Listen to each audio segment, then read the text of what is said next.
Well, good morning, everyone, and welcome to the Fiber Broadband Association's Five for Breakfast. We're now in our 28th episode of 2025. Before we kick off, I'd like to thank Wesco, the platinum sponsor of Five for Breakfast.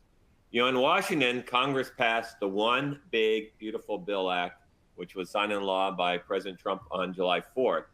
As I mentioned last week, the provision that would have linked a 10-year moratorium on AI regulation to broadband funding was not successful. You know, FBA weighed in and we expressed our concerns to Congress about the impact and uncertainty that it could have created for the BEAD funding, so we were thankful that that didn't make it. But the bill does include a significant change to tax policy, including the reinstatement of the 100% bonus depreciation that will have a positive impact for everybody on this call. This provision is going to provide a significant boost to fiber broadband CapEx investment.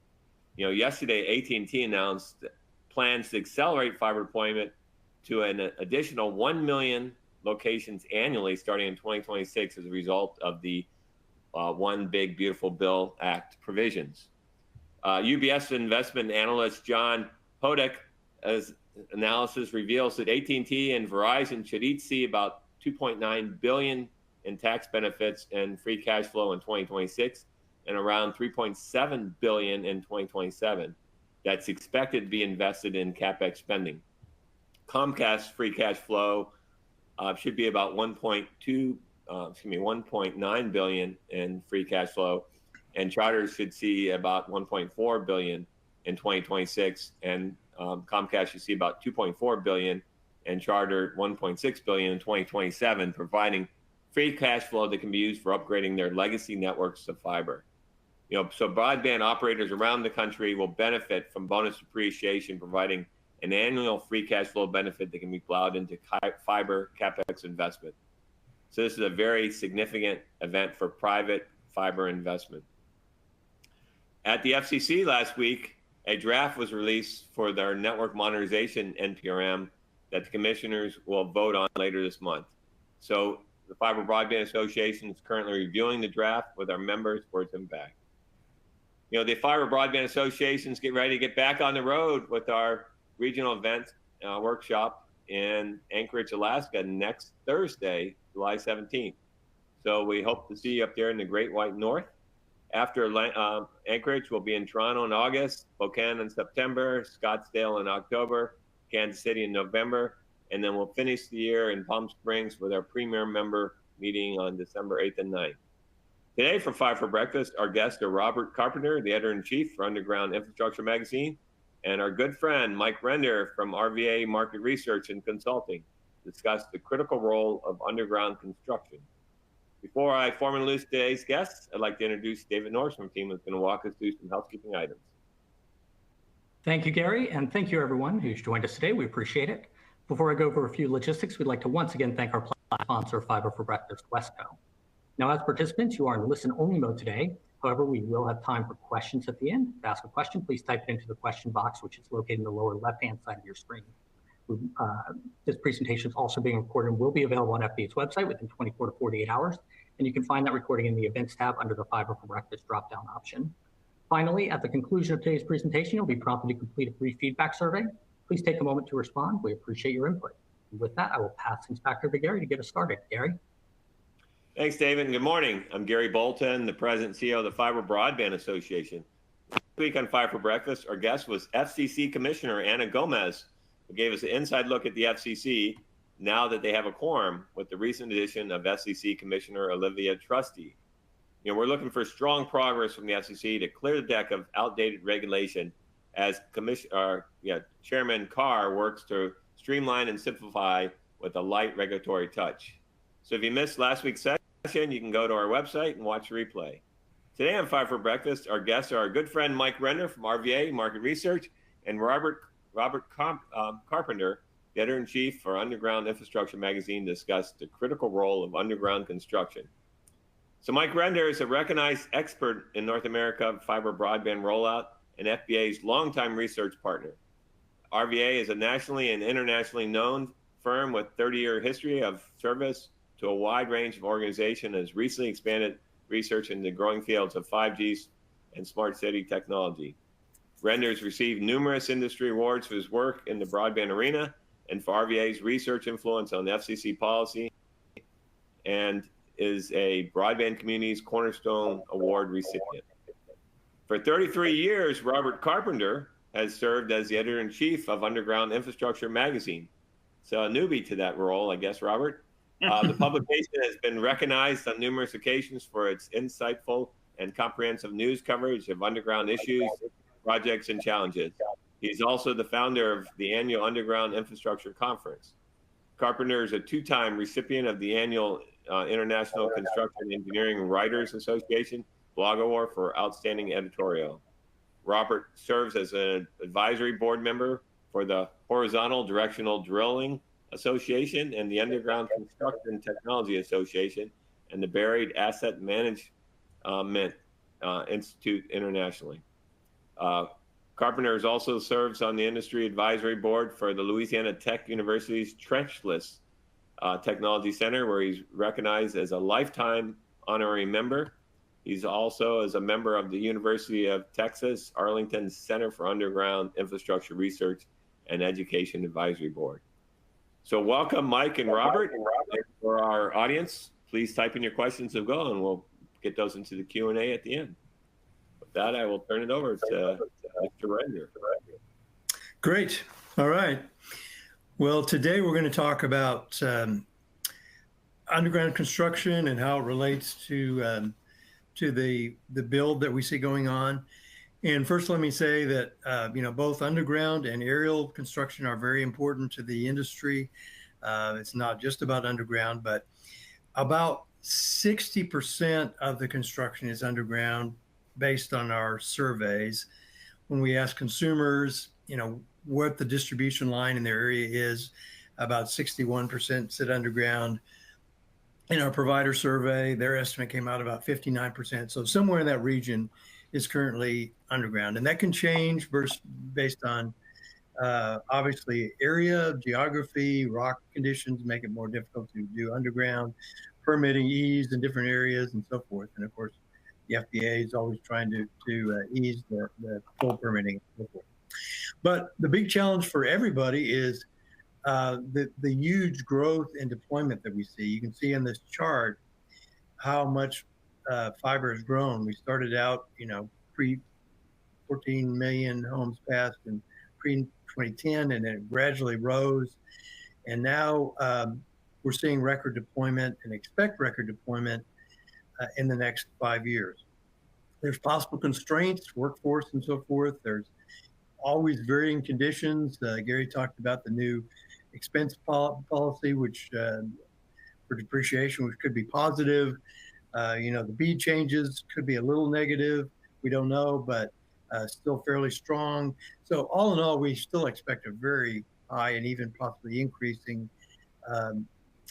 deployment in the next 5 years. On the right-hand side, you can see the route miles that are increased even more because of, in part, BEAD. We have more fiber to rural areas, which increases the length per home. Now, with some of the changes, the very longest ones may be diminished a bit, which could decrease that delta a little bit. But that's the challenge. When you really look at the route mile increase, the workforce available and so forth is always a concern that we have to be watching. So far, it hasn't really hit us, but it could. No one really knows for sure. I actually got into fiber from this point of view. I think I did one fiber survey for Williams Communications and long haul work, but I was doing work for one of the construction companies, and we saw that things were down a little bit in 2001 because of the long haul bust that finally kind of started to fall off, and then of course housing starts were down a bit, but I was charged with looking at new opportunities and saw the opportunity for fiber to the home. I told the company that many people were discounting that, but I think there's a good chance it'll happen. And we both went to the second meeting, the fiber to the home council at that time. And they got involved. Somebody asked me, we don't really have much money, but would you be willing to do a little research project for us? And I said, sure. and here I am. So that's a little bit of back history. Just a little bit, real quick before Robert, I turn it over to Robert. In my work for those companies, Robert's been just very helpful through the years. His knowledge and his research, he's a great resource for knowing what's going on. But for somebody who's not in the construction industry or engineering side of this business, it's good to know how things are actually put in, because the innovation in underground construction equipment and overhead equipment as well, but has really enabled this boom that we're seeing. It wouldn't be possible. How do they do it? On the left, you can see open cut, where people are actually making a ditch, but using many times a trencher, which is a continuous ditch, versus using a backhoe or an excavator to gradually dig it out. That's been a big boom, but it's difficult in suburban and urban areas because we have so much underground congestion. And even if you know where other utilities are, many of them are shallow. So it's not always possible to do that in urban areas. And of course, you have roads and sidewalks and everything else as well. So that's really led to the increase in horizontal drilling, invented about 1970s something, I think. And that has allowed people to use, to drill, to start from the surface, go gradually down, go under things, steer it, go around things. That has really enabled a lot of what is happening in construction today. And then, there's other methods besides directional drill for that, but that's the main one. A new one that's been coming on the last several years is narrow cut, shallow cut in roadways.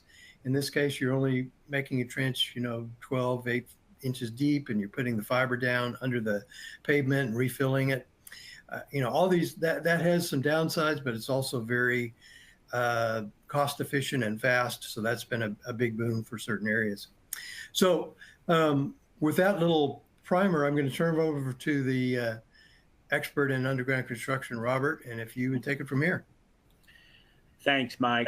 Gary, glad to be here. Appreciate it. We do, of course, it was interesting listening about the other people reporting on underground versus overhead construction. Just another little piece of anecdotal, about 25 years ago, I started going to a contractors convention of people that primarily put out, do those kind of build out, aerial, underground, whatever. And at that time, it was probably 70% of them primarily did overhead and 30% underground.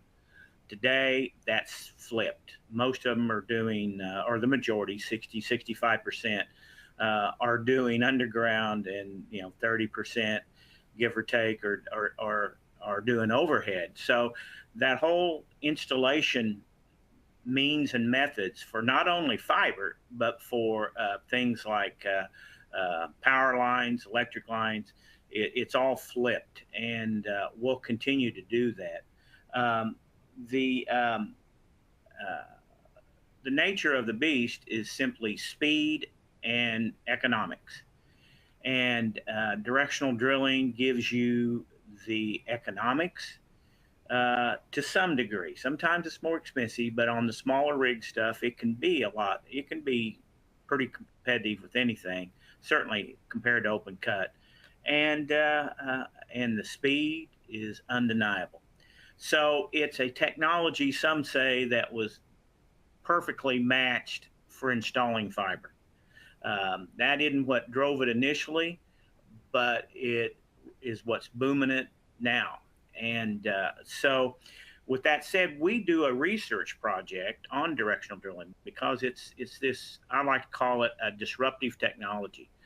When this method of installation, and again, it's not just for fiber, it's for gas distribution, they can pull 48-inch steel pipelines underneath the Mississippi River. You got small equipment, you've got big equipment, obviously. So it can do anything, pretty much, to installations, power lines, electric, but the smaller rigs, they can stage quickly at a work site. I mean, it's no different than pulling out a backhoe or mini excavator. They can be set up just as fast and go to work installing fiber. And difference is they'll cover a lot more ground a lot quicker. So it is a preferred method by most of the contractors doing the installation, trying to keep up with this huge rolling snowball downhill of work that's hitting everybody. And the AT&Ts of the world and the Verizons of the world and all those are, as well as numerous smaller companies, have all kinds of plans to continue. They're just waiting. Well, they're doing it now, but they've been waiting on the Tax Act, especially the larger company, that they expected to be able to realize more funds that could be invested in their fiber plans, but also the BEAD build out will really jump in and help as well. BEAD, I liken it to, and I've heard other people say kind of something similar to the old rural electric cooperative. I mean, I grew up on a ranch in western Oklahoma, and we probably never had electricity out there if it wasn't for the REC that came along years before I was born, but that made it possible. And it got it to the small towns, and it supplied an extraordinary need, and it met it. That act did. Fiber has become another utility, essentially. I mean, think of us today if we try to get by without our broadband. The kids couldn't even do their homework. You couldn't do your accounting. You couldn't pay your bills. Think of all the things we couldn't do. And I'm not even talking about the entertainment part of it, which is an entirely different element that comes into our lives. But it's largely become an essential utility. And so fiber build out makes all that possible. Anyway, this slide here just talks about the primary HDD markets, as you can see, and how they've grown over the years. Small rig using small directional drilling rigs to install fiber, that is by far the largest application of horizontal directional drilling. It can be used in about anything, but that's by far the largest, and there's no sign of that slowing down for a while. Over here, we're talking about the number of rigs in the market and expected to be in the market for that matter. So that has helped us, helped the market, and it's continuing to grow. I'm kind of going through these slides fast, but the idea is looking at the amount of equipment. There's this large rigs growth, market shares, all these kind of things, just demonstrating how the HDD market is growing, and it's growing concurrently with the fiber market, trying to keep up with that installation, because every day somebody else is doing a build out somewhere, announces a build out. It may be 50 miles, it may be 500 miles, it may be just around the neighborhood, but somebody's announcing something somewhere, and they need a contractor in there as soon as possible to make their financial plans work. They need to get this installation done. So this market just continues to grow. And this shows the number of rigs. We had a downturn here during COVID, not unexpectedly, but these are the rigs manufactured around the world and steadily coming back up now. And those rigs are needed. One of the questions, and I don't have it here, I didn't really put it in this, but it's how old is your rig? And the number of the age of a directional drilling rig is getting pretty young. Used to be, they had a lot of old man rigs in the marketplace, and now you have a lot of teenagers. And that's because they're wearing out the older ones, for one thing. They're wearing those things out, and so they have to replace them. They're no longer really justifiable to upgrade or repair. So they have to replace them. But the other side of it is, when they can find the labor, they're adding rigs like mad. They need more. I mean, this is a beast that has to be fed. And the manufacturers have really been struggling for some time trying to keep up with this beast. Let's see, I think that's the end of my slide. But just go ahead and talk about, Mike and I had talked about some various points, and thought we'd just go into that just briefly while we got just a few minutes. We've done this survey just to see what's going on in the HDD market for about 27 years, and it's just always enlightening. One of the comments we got from a contractor in the Mountain States said, he kind of summed up the whole marketplace. He goes, "It's a good time to be a driller." So, and I think a lot of people feel the same way about the fiber market in general. It's good to be involved in the fiber market. You know, like we touched on it for a minute, there was a period there where it was touch and go with post-COVID because nobody could find anything they needed. There were so many ingenious ways that the manufacturers and even contractors were finding to get a machine that was 95% ready, but there was some part missing that couldn't be found. And they would come up with ingenious ways to jury rig, create an alternative to finish out that rig to get it on the market. And I know the major manufacturers of small rigs, in terms of numbers, which would be Ditch Witch and Vermeer, I know their dealers and their field people were continuously amazed of how this rig was running in the marketplace because they didn't have a part to fix it, but somebody came up with a way to do the repair or do the add-on and get it going. So they got through, and then the supply chain largely caught up. 25 brings different dynamics. The distribution chain for making new ones has leveled out. There's still some shortages, but not much. By and large, they can keep up. Getting parts and supplies sometimes are still an issue, but it's, again, more of a hiccup rather than a major inhibitor to growth.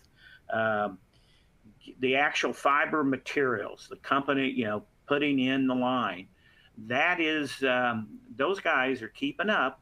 That part of the market is keeping up, but it's kind of a just in time. Drillers and contractors are a little nervous at times because they're just about ready to start putting the whole system together, and they don't have the supplies they need to do it, but the morning of, they come rolling in. So there you see Robert. some of that. Yeah. Robert, hey, we got a ton of questions here, so great stuff. One of the questions that came in is, so what is the typical size pipe for a horizontal directional driller for fiber build-outs, and how many cables are placed in the conduit? You know, clearly conduit space is critical and multiple pathways in the conduit, you know, so how do you maximize the HDD? Well, in general, the conduits are small. They're like 1-inch conduits, because if you think about it, how big are a fiber line? It's tiny, and so you can get a lot of fiber inside those conduits. So they're not very big, but they can go up to 6-inch, 4 or 6-inch they'll put in anticipation of, we're going to have so much volume down the road, we want to be prepared for the future. But going through the neighborhood, they're small. They're 1/2 inch, and maybe 2 inches. And again, it's minimizing the damage to the neighborhood. Speed, you can get that you can drill real fast through there. Now, the pilot hole's a little bit bigger, you know, that they use to drill, but then they pull in the smaller conduits, and it just depends on who's putting what in, how full those conduits will be.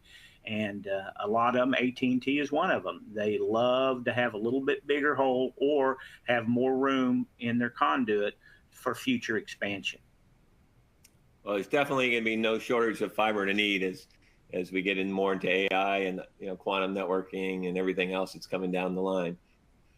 So, you know, you mentioned that, I think maybe Mike mentioned this, but the trenching obviously is a little challenging with, you know, not knowing whether utilities may or may not be and so forth. And, you know, my provider here that's getting ready to give me fiber, Live Oak Broadband, is they're missiling. So they've done a nice job there. Mm-hmm. But what makes horizontal directional drilling the preferred technology for fiber conduit installation? Ease, well, several things. Ease of setup. You come out there, park it, you launch from the surface, and you can guide it. If you run into an obstacle, you can go below it, above it, around it. So it's easier to get through and around obstacles. You can generally make faster work on especially on smaller installations like fiber, unless you're going through rock. It's a lot faster going through than a missile piercing tool. And then the at the end of the day, you've installed more line and you can go further with it. A piercing tool missile is not made to go long distances, whereas a directional drill, they can do those things depending on the size of the drill and what they're doing. Those things can go hundreds of feet, sometimes thousands of feet. And so you get a lot more distance in one drill than you do in one sending a missile through the ground. You get a lot further down the road, and generally with a smaller diameter hole that requires less healing of the soil to seal in around it. Yeah, so I was always surprised, when I would talk to the Department of Transportation directors on why would you have to directionally bore under rivers, and why can't you just put a conduit on all the bridges? And they explained to me roadway safety is number one. They don't want a bunch of have to call every operator to pull off their conduits and so forth when they're doing repairs on the bridge, and so they just want to keep a big distance. Is that why one of the benefits of kind of directional boring is to be able to do also those long hauls under whether it's railroads or rivers and so forth? Absolutely. Railroads, you mentioned, they get very nervous if anybody's doing any kind of digging around a grade because it's such a safety risk. So if you're needing to run fiber from one side of a railroad track to the other side of the railroad track, you're going to have to hang it on a pole, and even that requires a lot of restrictions by the railroads. So they're able to go far enough under the railroad grade to not damage or do any soil damage, especially fiber because it's such a small space they're putting under there. So it really helps in those kind of things. The other part of it is one of the reasons well, there are many reasons, but one of the reasons why people like putting things under fiber underground anymore, and this goes into the power industry as well, it's life cycle costs. If I can get a fiber in a conduit, sealed conduit underground, where it's not getting wet, it's not getting snowed, it's not freezing as much or largely protected from that, sun, lightning storms, ice storms, you're avoiding all that. So, and thus your need for repairs or replacement are minimized as well. So the life cycle cost of something put in underground compared to what's hanging on that pole and getting the lightning strikes and the baking sun and the ice and all that is tremendously higher, or lower rather, I should say. The life cycle is tremendously longer, but the costs are much lower to maintain that underground. So these are two related questions from audience. One is, what keeps you from drilling through a plastic sewer line? And the other is, have you seen an increase in insurance claims in proportion to increase in HDD? The answer to both those questions is absolutely. You have a way of tracing your line when you're going. And when a contractor goes out, whether they're doing it open cut, whether they're doing it HDD or using a missile, they have to make sure the path they're going is clear of utilities. That's where 811 comes in. They look and they expose if there's a gas line there or a power line or something of that nature. So that works fairly well. Most of the contractors still use vacuum excavators to do something called potholing, where they'll kind of space out down the path of their drill, and they will just do, and it's non-invasive, they'll do a little hole, 4-inch hole, and expose the area they're going and make sure it's clear of utilities. That's the best way to do it. Because the caveat to 811 coming out and marking is most cities are exempt from locating their water or sewer lines. And because they're exempt, then all the blame falls on the contractor. So they have to be very careful locating their lines. And there have been numerous problems in cities where where contractors that are in too much of a hurry or not doing a good job or have gotten poor locates, and they've hit a lot of services and a lot of water line, a lot of sewer lines. And that's a nuisance. But when they hit the gas line, that's a danger, an extreme danger. And that's where you hear the cross bores and explosions and all that. It's gotten a lot better. The good contractors really are careful with their potholing and their locating and all that and to minimize it, but it's still an issue. Ergo, insurance costs go way up, but insurance costs are going way up for everybody on everything. And, I was healthy last year, and my insurance costs will go up, I'm sure, next year again. So it's all part of that. Robert and Mike, I really appreciate it. A lot of the contractors I see also use ground penetrating radar. Sure. Even though that they've had locates and have everything marked, they always tell me that, if something happens, it's their fault, no matter who's been there and marked what, so they true. Triple check. But anyway, I just really want to thank you guys. Appreciate sharing your report and your data and your 33 years of leading the magazine. So thank you for that. And Mike, of course, we greatly appreciate everything you do for the fiber industry every day. Hope that you guys get to join us next Wednesday. We're going to have Alicia Kennedy, the state broadband director for our Wisconsin broadband office, to discuss continuing to connect Wisconsin, strategies for statewide broadband access. You're not going to want to miss that. And hopefully we'll see some of you people in Alaska next week. That'll be a lot of fun.